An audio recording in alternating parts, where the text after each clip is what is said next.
Everyone, welcome back to my another vlog. कैसे हो आप सब? आई होप आप सब अच्छे होंगे।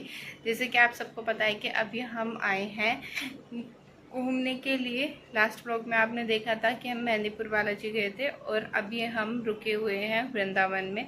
तो अभी है ना, शाम का टाइम हो गया, शाम के बज गए 5 और अभी हम सब हो गए रेडी, क्योंकि 5 साढ़े 5 बजे से सारे मंदिर खुल जाएंगे। तो शायद सबसे पहले हम बांके बिहारी मंदिर जा रहे हैं, फिर उसके बाद देखते हैं, क्योंकि प्रेम मंदिर और इस्कॉन मंदिर वगैरह तो ये तो रात के देखने के हैं। तो मैं हो गई हूँ रेडी और मैंने ये पहना है अपना कोट सेट, जो मम्मी मामा के यहाँ से लेके आई थी मेरे लिए। मैं भी आपको अपना फाइनल लुक दिखाती हूँ। और अभी तो मैंने आपको रूम टूर भी नहीं कराया है। नेवर माइंड करना, मेरे कमरे की हालत थोड़ी खस्ता हो रही है, तो मैं भी आपको दिखाती हूँ अपना लुक। तो ये मेरा पूरा कोट सेट है, जो भी मैंने चप्पल नहीं पहनी हुई है। शायद मैं ये पहन के भी नहीं जाऊंगी जूती, क्योंकि वहाँ पे निकालने में और फिर ढूंढने में बहुत प्रॉब्लम होती है। तो ये मेरा लुक है, आप मुझे कमेंट करके बताना कि कैसा लगा। और रूम की हालत हो रही है मेरी की कुछ अभी ऐसी सी। अभी मुझे आपको है ना अपना होटल का रूम टूर भी कराना है, वो अभी मैं थोड़ी देर में करा दूँगी आपको। तो मिलते हैं। ऐसा आप मुझे कमेंट करके बताना कि ये आपको मेरा कोट सेट कैसा लगा और मेरे ऊपर कैसा लग रहा है। तो अभी हम चलते हैं। बहुत देर से मम्मी शोर मचा रही है, अब की बार मुझे डांट लगाने वाली है। उससे पहले वो मुझे डांट लगाए, इससे पहले मैं चल ही लेती हूँ। कुर्ते पजामे बस थोड़ी देर तक का था शौक, फिर उतर गया।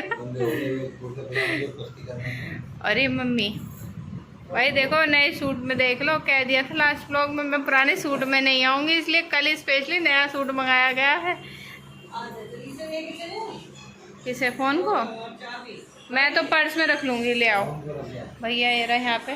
तो इसने खाना नहीं, मतलब कपड़े चेंज नहीं करे इसने, बाकी सबने कर लिए। और कहाँ गई बुल? ये दिए, इसने भी सूट चेंज कर लिया। चलो अब चलते हैं। चलो तो गाइज मैं आपको कराती हूँ रूम टूर। ये है ना एक फ्लैट टाइप रूम था, मतलब एक फ्लैट टाइप पूरा पोर्शन था, जिसमें 2 रूम्स थे। एक में हम तीनों बहन भैया रहे थे, एक में मम्मी पापा थे, और बीच में ऐसा पोर्शन था जिसमें इन्होंने है ना सोफ़े वगैरह डाले हुए थे, डाइनिंग रूम टाइप। और उसके साइड में ओपन किचन थी, अगर किसी को खाना वगैरह बनाना, और सब चीज़ थी यहाँ पे। बस सामान नहीं था, वो बात अलग थी, पर किचन में प्रॉपर सामान था, फ्रिज वगैरह सब कुछ था। आप अपने हिसाब से खाना बना सकते हो। इसके बाद हम हुए फटाफट रेडी और निकल गए थे हम घूमने फिरने के लिए। शाम का टाइम हो रहा था और अभी आप देखो 5:30 के आसपास का टाइम हो गया है, फिर भी इतनी ज़्यादा धूप है ना कि घूमने का बिल्कुल मन नहीं कर रहा था। पर अगर आए हैं तो फिर घूमना तो पड़ेगा।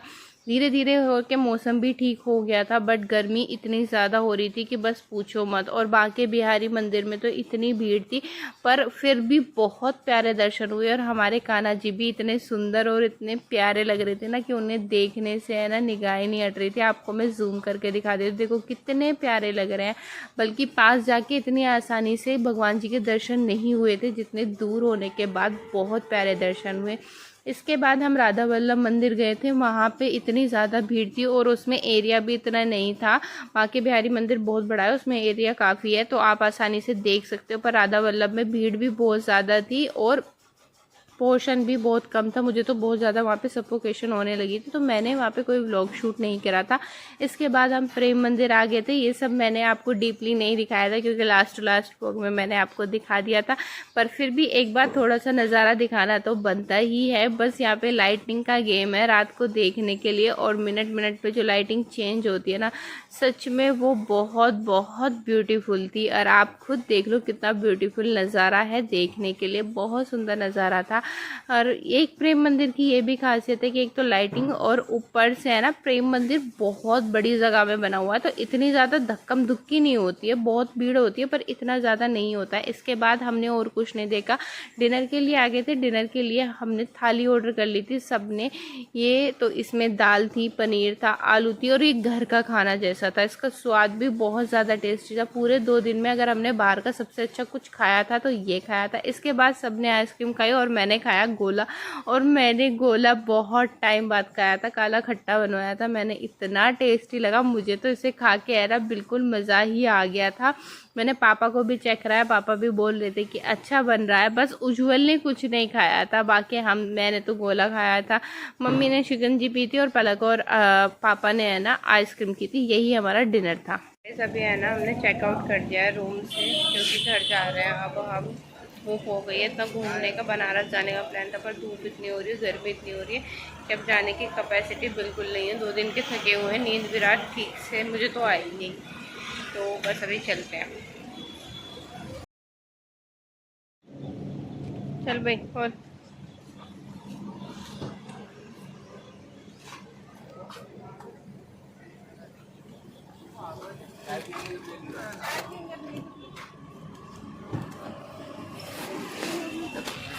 चाय पियेंगे बैठ के, मेगा लगा के। सो गाइस, जैसे आप सबको पता है कि हमने कर दिया है चेकआउट। चेकआउट करने के बाद हमने किया ब्रेकफास्ट में पलक ने मंगाया था अपने लिए पाव भाजी। सबने अपने लिए अलग अलग कुछ ना कुछ मंगाया था और उज्ज्वल ने मंगाया था छोले भटूरे। उसका काफ़ी टाइम से छोले भटूरे खाने का मन भी था, तो उज्ज्वल ने छोले भटूरे और पलक ने पाव भाजी। यहाँ पे मैं, मम्मी, पापा, हम तीनों भी अपने अपने है ना वेट कर रहे थे और मम्मी को इतनी तेज़ भूख लग रही थी। मम्मी वो उठा के देख रही थी, मैं मम्मी से खोल रही थी, मम्मी आप अपने लिए खाना देख रही हो क्या? बोली नहीं, मैं उधर देख रही थी। तो यहाँ पे मम्मी ने और मैंने और पापा ने मंगाए थे आलू के पराठे। ये तंदूर के आलू के पराठे थे। एक खाने में ठीक थे, ठीक ठाक लगे, मुझे इतने अच्छे नहीं लगे क्योंकि मुझे थोड़ा स्पाइसी खाना पसंद है और ये बिल्कुल भी स्पाइसी नहीं थे। नॉर्मल ऐसा लग रहा था कि नमक के बने हुए हैं। उसके बाद हम हापुड़ आ चुके थे और हापुड़ पहुँच के हमने खाया फलूदा। और फलूदा खाने के बाद सीरियसली गाइज मज़ा ही आ गया। इतना टेस्टी और इतना बढ़िया फलूदा था ना, तो मुझे तो इससे मेरा दिन ही बन गया। हमने फलूदा खाया और इसके बाद हम चल दिए हैं अपने घर के लिए। 2 दिन काफ़ी इन्जॉयमेंट किया। आई होप गाइस आप लोगों को भी मेरे व्लॉग्स अच्छे लगे होंगे 2 दिन के। और ये आपने जब इतना सब कुछ नज़ारा कर लिया तो हमारे हापुड़ के भी नज़ारे देख ही लो। तो गाइस अभी है ना शाम का टाइम हो गया और दोपहर हम आ गए थे, 12 बजे के आसपास आ गए थे। जैसे आपको पता है क्या हुआ था? हमारा कल रात वहाँ पे रुकने का ये प्लान था कि हम सुबह है ना बरसाना घूम के तब आएंगे। पर हमारा उज्ज्वल है, वो पहली बात तो जैसे आप लोगों को पता है कि वो कहीं भी नहीं जाता है, उसे घूमने फिरने का इतना शौक नहीं है। पर उसे मेहंदीपुर बालाजी जाने की काफ़ी टाइम से लग रही थी, इस वजह से वो हमारे साथ चला गया और बोल रहा था कि अगर मुझे पता होता ना कि आप लोग यहाँ मथुरा वृंदावन आओगे तो मैं कभी आपके साथ नहीं आता। उसे पता नहीं क्या, उसे घर से है ना बहुत प्यार है, वो घर से बाहर जाने के लिए जल्दी से कहीं रेडी नहीं होता है। और अभी मैं आपसे बात कर रही हूँ, बात करे हुए सिर्फ मुझे 40 सेकंड हुए, मैंने फ़ैन ऑफ कर दिया और इतने सफोकेशन और इतनी गर्मी हो रही है ना, देखो मेरे पूरे फेस पे स्वेटिंग आ गई है। तो अभी जब से आए हैं तब हम सो गए थे 4 बजे, मतलब मैं तो 12 बजे आने के बाद नहा के थोड़ा फ्रेश सा फील हुआ और उसके बाद मैं सो गई। और मैं शाम उठी हूँ 1 बजे के अप्रोक्स सोई होंगी, तो मैं शाम 4:30 पौने 5 बजे उठी थी। फिर पलक है ना तब से 5 बजे लाइट आ गई थी और पलक ने तब से है ना वॉशिंग मशीन लगा रखी है। मैं कल मम्मी पापा से ये कह रही थी कि हम एक रात के लिए गए थे, पापा ने बोला था कि अगर कहीं स्टे करना पड़ गया तो इसलिए एक जोड़ी कपड़े रख लो वरना रात को ही वापस आ जाएंगे। और जैसे हम आपको पता है कि हम वृंदावन रुके थे तो उसके लिए मैंने फिर भी है ना एक जोड़ी लोअर टी शर्ट रखे थे सबके, 2-3 जोड़ी कपड़े रखे थे, 2 जोड़ी कपड़े और 1 जोड़ी लोअर टी शर्ट। मैं वो कपड़े भी लेके गई थी और एक दिन में वो भी सबने चेंज कर लिए। सुबह हम जो पहन के गए थे वो कपड़े आपने देखे, उसके बाद मैंने आपको ब्लॉग में दिखाया था कि मैंने ये कपड़े चेंज करे। फिर उसके बाद उनमें मुझे इतनी गर्मी लगी, इतनी गर्मी, वो बहुत हल्के कपड़े गए थे पर फिर भी इतनी गर्मी। और भाई इतनी भीड़ थी, मतलब बहुत ज़्यादा भीड़ थी। वृंदावन में तो कुछ ज़्यादा ही बुरा हाल था भीड़ का। कहते हैं कि वीकेंड्स पे इतनी भीड़ होती है वृंदावन में, पर वहाँ तो वीकेंड्स के अलावा भी हम ट्यूसडे में गए थे तब भी इतनी भीड़ थी, बहुत भीड़ थी। मैंने व्लॉग शूट करने का सोचा पर वहाँ पे एक इंसान के बराबर में, दूसरे इंसान के बराबर में हवा निकलने की जगह नहीं थी, तो व्लॉग में कैसे शूट करती। और वैसे भी मैं मथुरा वृंदावन गई थी पहले, मैंने आपको सब कुछ दिखाया था इसलिए मैंने कुछ ज़्यादा व्लॉग शूट नहीं करा था, जितना हो पाया था मैंने वो किया। और अभी शाम का टाइम हो रहा है, पता नहीं मेरे इस व्लॉग का अभी एंड होगा या कब होगा, तो आप मेरे साथ व्लॉग में बने रहो। मिलते हैं अभी, मैं आपको थोड़ी देर में देखती हूँ मम्मी ने क्या बनाया। आज अम्मा का एकादशी का फास्ट है तो अम्मा का खाना अलग बना होगा और हमारा अलग बना है, तो देखते हैं कि अम्मा ने क्या बनाया है। मैं मिलती हूँ आपको भी थोड़ी देर में।